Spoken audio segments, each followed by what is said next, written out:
Hello everyone, I hope everyone is doing fine. So, I have come up with a live session series and I have called it Brain Opener series. So, the first topic is it's about the core of anxiety mechanism. Okay, so the basic concept is what happens inside our body during any threat. So when we have a survival energy, what happens inside the body? What sort of physical or physiological changes are happening inside our body? What's the conflict between awareness and instinct? So if any person who is going through an anxiety, panic attacks, fears, phobias, or a bunch of some sensations and symptoms, and he does not know what actually is happening inside his body, so this video is for him. Okay, this video can change your life. It can give you the best information or knowledge about what is happening inside your body, and you can use that knowledge in order to respond correctly. So actually what is happening during a what we called a panic attack. What is happening during a panic attack, and I do not call it panic attack, I call it survival energy. Okay, survival energy rush. I never call it panic attack because it's not an attack, it's not some attack, it's a survival energy rush. And we know there can be multiple reasons why we have that survival energy rush, but it's never an attack, it's not someone attacking us, it is just a survival energy rush. So, actually, what happens during a survival energy rush? It is when our limbic system, okay, when our limbic system primarily limbic system limbic system primarily our amygdala detects the threat. Okay, I will make it properly. Okay, arrow wise, our amygdala detects any threat, whether it's a real threat or it's a perceived threat, it does not matter.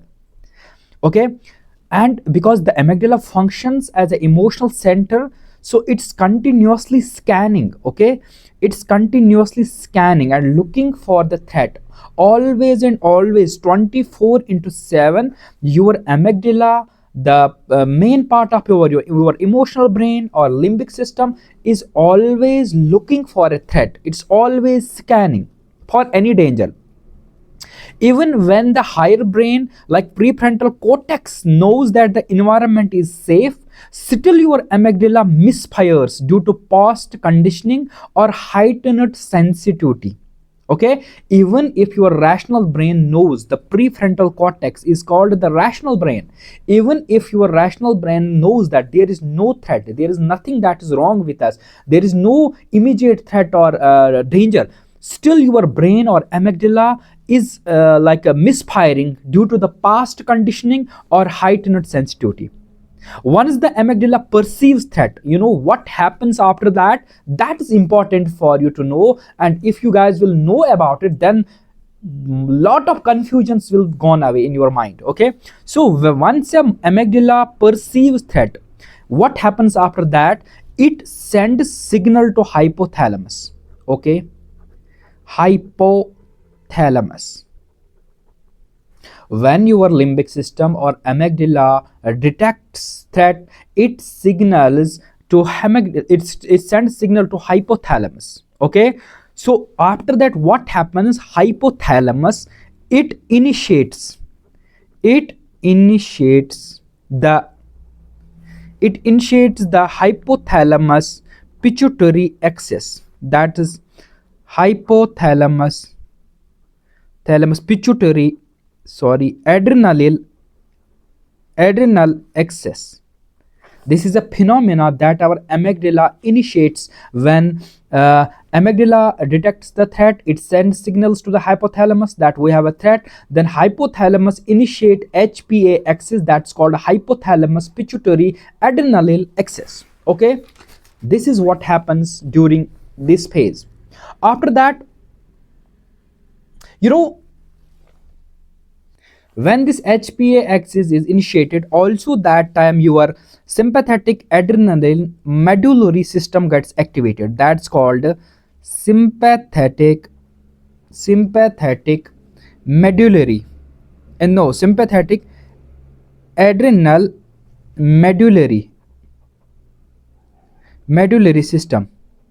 This also gets initiated, this also gets activated during this process. Okay, so the process is amygdala scanned something, it sends signal to hypothalamus, hypothalamus initiates HPA axis, that is hypothalamus pituitary adrenaline axis, and also sympathetic adrenaline medullary system gets activated. When this thing happens, then your hypothalamus secretes CRH hormone, CRH hormone, that is called corticotrophin releasing hormone. I'm not teaching you anatomy or some deep knowledge.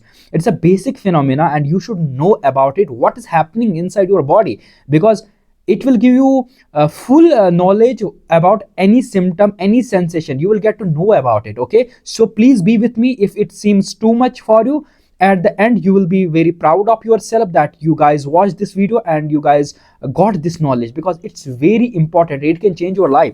So CRH, that's called corticotropin releasing hormone.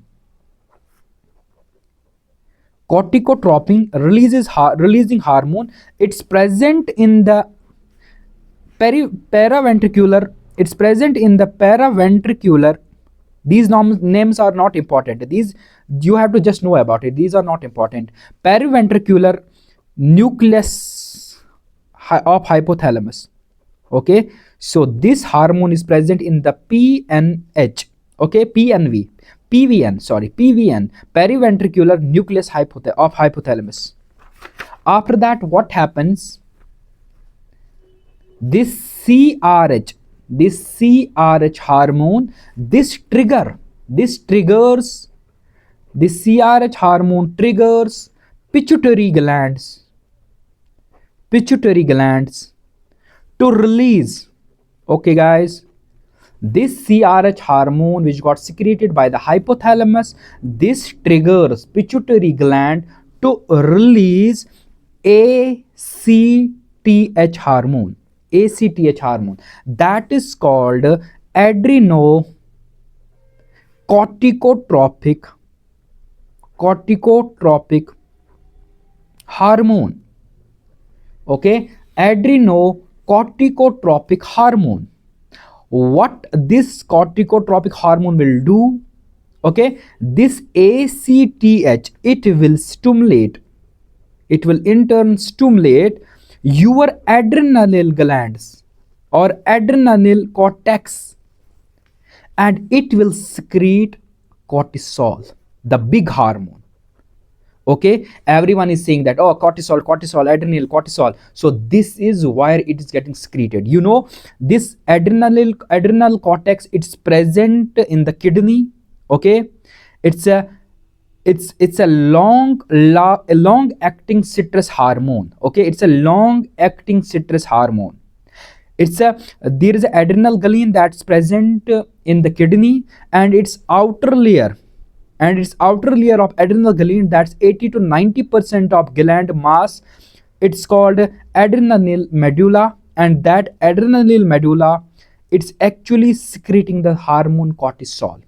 Okay, so your ACTH, that is adrenocorticotropic hormone, it stimulates adrenal cortex that is present in the kidney, and that secretes cortisol, that is a long lasting your citrus hormone.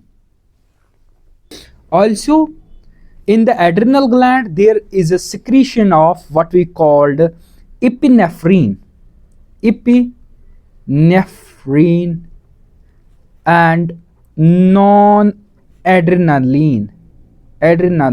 That's called adrenaline and non-adrenaline. This is also getting secreted by your adrenal glands, which are present on the top of your kidneys, because ACTH stimulates, it secretes the hormone that stimulates your kidney to secrete cortisol and adrenaline and non-adrenaline within fraction of seconds. Okay, your body's sympathetic system dominates because of these two hormones within fraction of seconds. Okay, this is very important.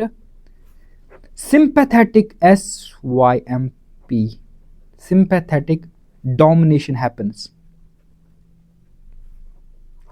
Sympathetic domination happens, and this shifts the organs into higher energy state, that is called survival state. Now, after all this process, your all body parts, your organs are in a state of survival state. Okay, that's called survival state, because your body is in a higher energy state. So what are the effects when this process happens? This is now very important. What are the effects that happens inside your body? Number one effect is increase in cardiac output. Raise in cardiac output. Okay, your cardiac output, it will increase.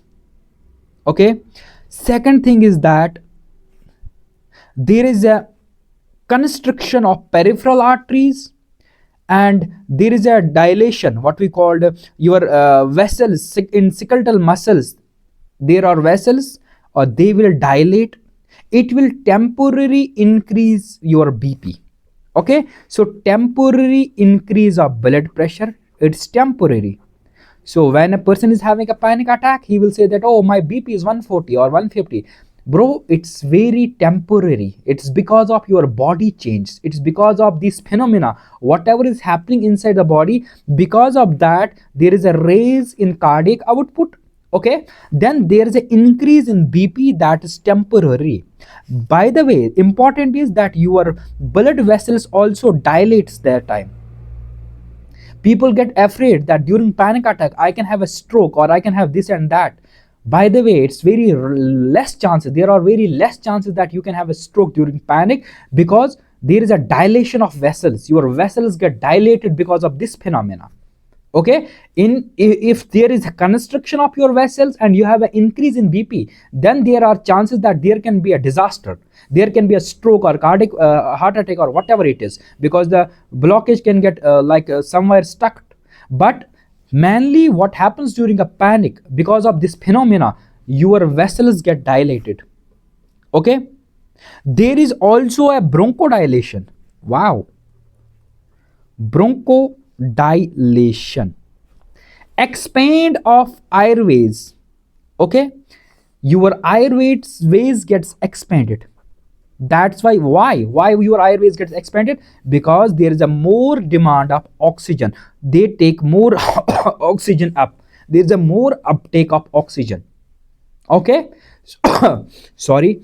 So that's why people say that I'm having a breathlessness during panic. Actually, there like a there is a dilation in there is a bronchodilation, expandation of the airways, so that your body can get maximum amount of oxygen towards the body, towards the brain, towards the organs, because you need more oxygen. There is a burnout. There is a you are in a higher energy state, you are in a higher survival state, you need more oxygen. Okay, now what happens after that? Your breathing rate increases. Okay, breathing rate, it increases. Now you get the answer. First I told you that your cardiac input increases, so it means that your palpitation increases. Now I am telling you that your breathing rate increases. It's happening because of this hormones, adrenaline and cortisol, whatever is happening inside the body. And this is what happens in the respiratory system. After that, there are some metabolic effects. Okay, there are some metabolic effects that are happening during this process. What happens? There is a stimulation of glycogenesis. Glycogenesis. What does glycogenesis mean? It means there is a breakdown of glucose. Breakdown of glucose. It raises, like glucose is needed for energy. Glucose is equal to energy. There is a glycogenesis, there is a breakdown of glucose. Your body, your muscles, your organs, they need more glucose in order to face the threat, in order to survive the threat, in order to fight the threat, in order to run from the threat, there is a breakdown of glucose at a large amount, higher rate, because glucose is energy.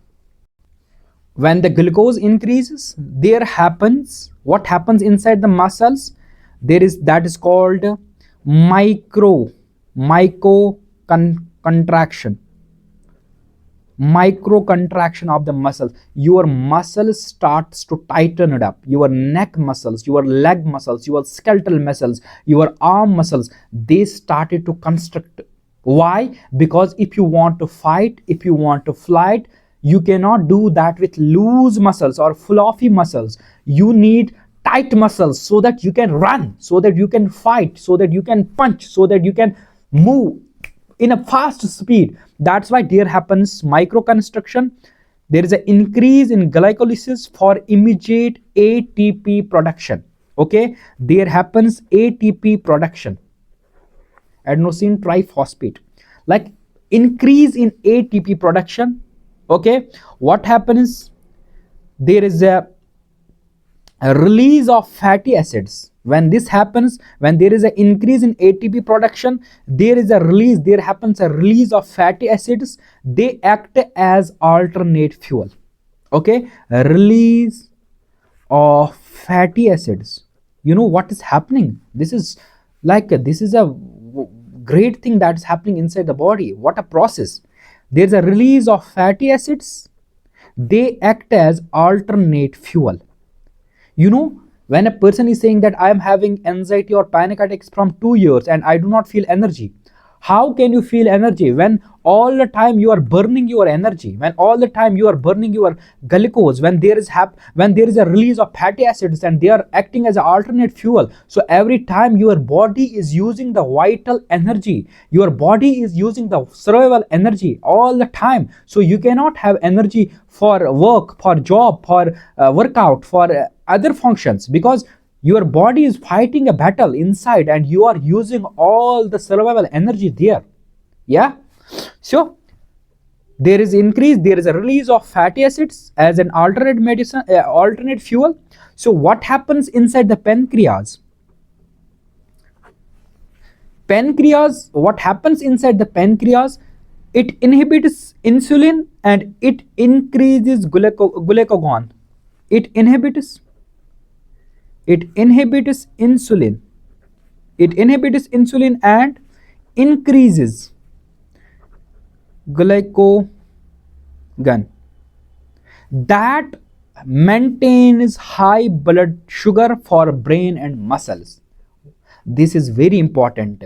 That maintains high blood sugar and by high blood sugar for brain and muscles. So when you are in a state of survival, when you are facing facing a threat, whether it's a real threat or a perceived threat, you are having a high level of blood sugar in the brain and in the muscle, because you need all the energy. All these effects make energy instantly available for flight and fight. Whatever process is happening, this process helps you to have the instant energy available for you for fight and flight. Now, what happens inside the nervous system? Wow, nervous system and senses. What happens inside the nervous system and senses? You know, there is an enhancement of alertness, increase in alertness, vigilance, via activation. There is an activation of reticular activating system. There is an activation of reticular activating system. Because of this, during survival energy, during panic, your alertness is rooftop. You are in the higher alertness, you have a high vigilance, you are looking for the threat, you are scanning small sensations, you are looking for small cues. Because of your high alertness, it's happening because your reticular activating system is working. Okay, it's present located in the brainstem, and it's this reticular activating system, it's a network of neurons. It's locating in the brain system, and it's a network of neurons. Okay, it's a arousal center that is controlling your wakefulness, alertness, attention, and transition between sleep and sleep and consciousness. So this reticular activating system, it's a network of neurons. It's not a one system, it's a network of neurons, and it controls your arousal center, controlling your wakefulness, alertness, attention, vigilance, and it helps in transition between sleep and consciousness. And during your fight and flight, during the survival energy, during the panic, you have excessive activation of this reticular activating system. That's why people are saying that, oh, I'm so much alert, I'm so much vigilant, I'm looking for constantly threats whenever I'm having a panic. Bro, this is the reason. There is a phenomena that's going on inside your body. Okay, I hope you guys are getting my points. This is little bit hard knowledge, but this is very important, very important. After that, what happens? There is a pupil dilation. Your eyes open more, pupil dilation for better vision. Okay, you need a better vision. If you are fighting or flighting from a threat, you need better vision. Okay, also there happens reaction time. Your reaction time, it shortens, your reflexes sharpen. Okay, reaction time sharpen, and reflexes, no, reaction time shorten and reflex sharpen. You have a quick reflex and your reaction time is less. It's a shortened reaction time, but your reflex, these sharpen. Okay, so what are the other effects that is happening during this process? Your digestion get suppression. There is a suppression of digestion and gut mobility. This is the main concern of people who are going through anxiety. They tell me that, bro, whenever I am feeling anxiety or panic, my stomach is off. Why your stomach is off? Because the digestion gets suppression and your gut mobility decreases because of this process. Okay, also you have a reduced pain sensitivity. Reduced pain sensitivity. Reduced pain sensitivity. Okay, you feel less pain that time when you are in a state of higher energy. When you are in a state of anxiety, your pain sensitivity reduces. There is increase in platelet aggregation and clotting speed. Clotting speed increases. There is an increase in platelet aggregation. Okay, clotting speed increases, platelet aggregation happens.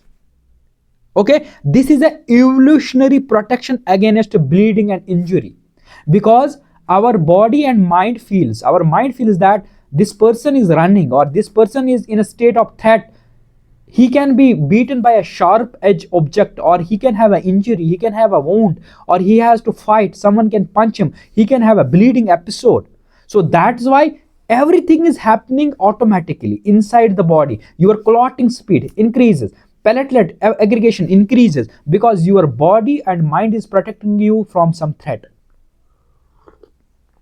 Let me drink some water. Okay, so this is the process that is happening. All this process is happening around up to 1 to 3 minutes. Once Once the threat is detected and ended, threat is detected and ended. Like this all bunch of process is happening within 1 2 3 or 4 minutes. Okay, adrenaline increases in the body for 1 to 4 minutes or 3 minutes. When your mind feels that there is no threat, it decreases. This process starts to diminish. But the cortisol hormone, when it gets released minutes later, and like it's like cortisol is not a hormone that can get flushed out within 2 minutes or 3 minutes. It remains in the system for longer duration. Okay, adrenaline can gets burned out within 3 minutes, 4 minutes or 5 minutes, let's say. But your cortisol hormone, it's there for prolonged actions.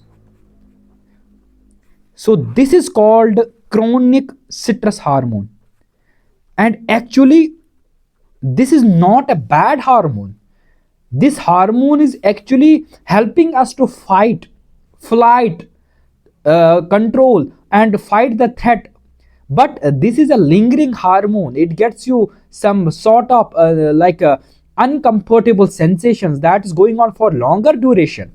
Adrenaline comes, it increases the body functions and it goes away. But this cortisol, this is a lingering hormone. This has a prolonged action. So after that, what happens? Once the safety is perceived, once the safety is perceived, when your body and mind, when your mind feels that, oh, there is no real threat or danger, we are safe, then your peripheral nervous system, vagus nerve, becomes dominant. Okay, vagus nerve or parasympathetic nervous system, that it starts getting control back. It started becoming dominant. And now what happens? Your body starts to come back to normal. Okay, your body starts to come back to the normal. Okay, so the adrenaline hormones, the rush hormone, it gets broken down. It gets broken down by enzyme COMT, that's called catechol or methyl transferase. I am not good at pronunciations, but this is actually pronunciation. So this hormone is present in the liver and kidney. The short form is COMT. So this hormone acts on the adrenaline and it breaks it down, and it just flushes it out of the body, and your metabolism starts come back to the normal. So this is a whole process happening within 1 to 4 minutes or 3 minutes whenever you are in a state of anxiety and a panic. This is how much energy you are using. This is what happens inside the body. This is how much process are happening inside the body when your mind and body detects a threat. So if a person is saying me that I am having a 10 panic attacks in a day, bro, 10 times this process is happening inside you. So how can you have an energy for workouts or for job, for sleep, for different body functions? You will not have an energy because you are using your energy for survival. Please be in the video because the next coming minutes will be very crucial and very important. You know what happens if a person acts on this physiological command? Okay, you are feeling a threat or you are having anxiety or panic, your body feels there is a threat, and if you are acting on this physiological command by running, if you are running or moving, like you have a tiger chasing you, you are running, you are moving, you are fighting, you are escaping, so you are actually using this survival energy. Okay, you are using this survival energy. This survival energy gets used, it gets expressed. Okay, your adrenaline and cortisol, it gets expressed, it gets used. It when it gets used, your muscles started to metabolize it, and your lactic acid clears, and your peripheral nervous system gradually reassets, or it comes back to control. Okay, then the motor discharge, it's like you running or you fighting, it sends signal or it sends feedback to your brain that the threat has been managed and all system cool down. Okay, if you use this energy to fight and flight, to run, your body sends feedback to your brain that the energy has been used, the threat has been managed, and your body then starts to cool down. But what happens in anxiety disorder? 99.9% of times the threat is perceived. It's an illusionary threat. It's a wrong perception. So there is no real threat, and you are having this whole sort of changing happening inside the body. But I am teaching you that you should not run, you should not go away, you should not escape, you should not avoid, you should feel the panic, you should be in that place, you should not run. So you actually are not using the survival energy and when you are not using the survival energy, then it feels discomfort, because your whole body is saying you, bro, run. Your whole system is saying you, bro, run. Your whole body is preparing you for run or to fight, but the threat is perceived. It's a illusionary, it's sorry, it's a wrong perception. Then you are not using this threat, you are not using this energy, and you are choosing to stuck or be in a place and don't move, and this creates discomfort. In modern panic, there is no actual danger. So in modern panic, there is no actual danger, so we do not run, and we should not. Okay, the prefrontal cortex, actually the logical brain and the reasoning brain, it inhibits the motor impulses, and it tells our body that you should not move, you should not run. Okay, and we are doing, actually we are going opposite to our survival instinct. So there is a mismatch happening. There is a mismatch happening. Our mind, our amygdala is saying us to run, our prefrontal cortex is saying us to not run. But there is a huge liberation of energy which is not getting used, and that energy is actually creating a lot of discomfort. That is the energy that you do not want to have. That energy gets stuck in the chest. You are feeling chest aches, you are feeling tightness, you are feeling palpitation, you are feeling breathlessness, you are feeling tight in the throat, lump in the throat, you are feeling dizziness.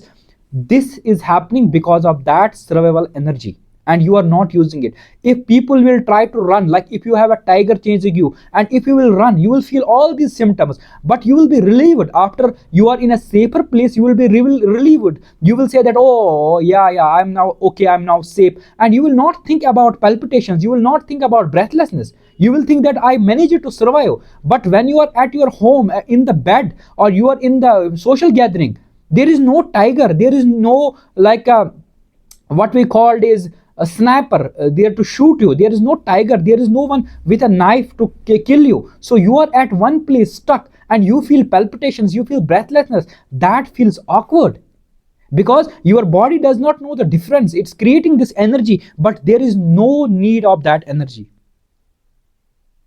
Okay, it creates neurophysiological dissonance. Okay, neurophysiological dissonance. It's called a mismatch. Your 99.9% of your body is saying you to run or fight, but there is a prefrontal cortex, there is a logical brain that's saying you, bro, don't run. If you will run, you will create a phobia. Okay, so this creates intense discomfort. You know, I have one example. Like, there is one person, okay, there is one person who has been stuck in a room. Like the person is inside the room. This is a 5 by 5 room, little tiny space, and we have put a person here, person A here inside the room, and we gave him 3 to 4 injections of energy. Okay, we gave him 3 to 4 injections which will increase his level of energy, but we have locked him inside this room. When we give him injection 3 to 4 injection, his physiological responses will increase, his body will increase, his energy will increase, his urges will increase, but he cannot escape this room. This room is made up of steel, or it's made up of iron.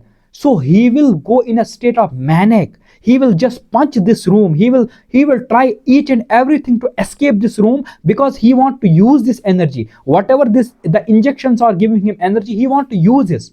But he cannot escape because the room is locked. It's sealed. So he will feel so much discomfort. He will feel terrible. He will feel discomfort.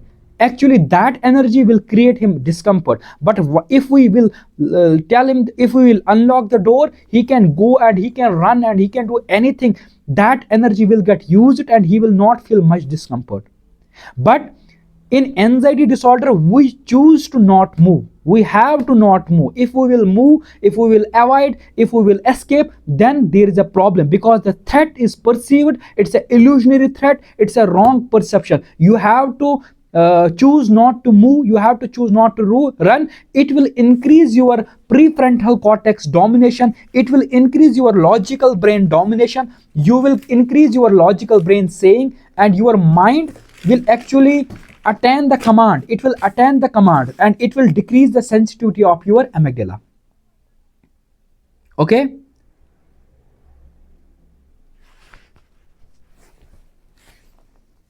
So unreleased energy and its consequences. What is the consequences of unreleased energy?